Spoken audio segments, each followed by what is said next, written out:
சென்னையில் ராபிடோ ஆப்பில் காரை புக் செய்து வரவழைத்து நூதனமான முறையில் ஏமாற்றி திருடிச் சென்ற அஜ்மல் என்ற நபரையும் அவரது நண்பரையும் போலீசார் கைது செய்தனர். நெற்குன்றம் பகுதியில் அஜ்மலுடன் சுரேஷ்குமார் என்ற காரின் ஓட்டுநர் பயணித்துள்ளார். திடீரென மயக்கம் வருவது போல் நடித்ததால் வாகனத்தை நிறுத்திவிட்டு தண்ணீர் வாங்க இறங்கிய போது அஜ்மல் காரை திருடிச் சென்றார்.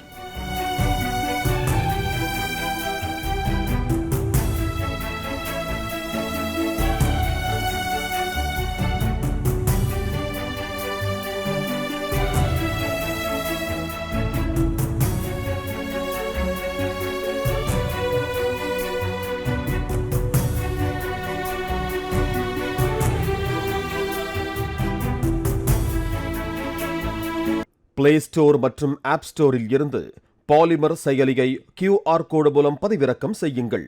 செய்திகளை உடனுக்குடன் பெறுங்கள்.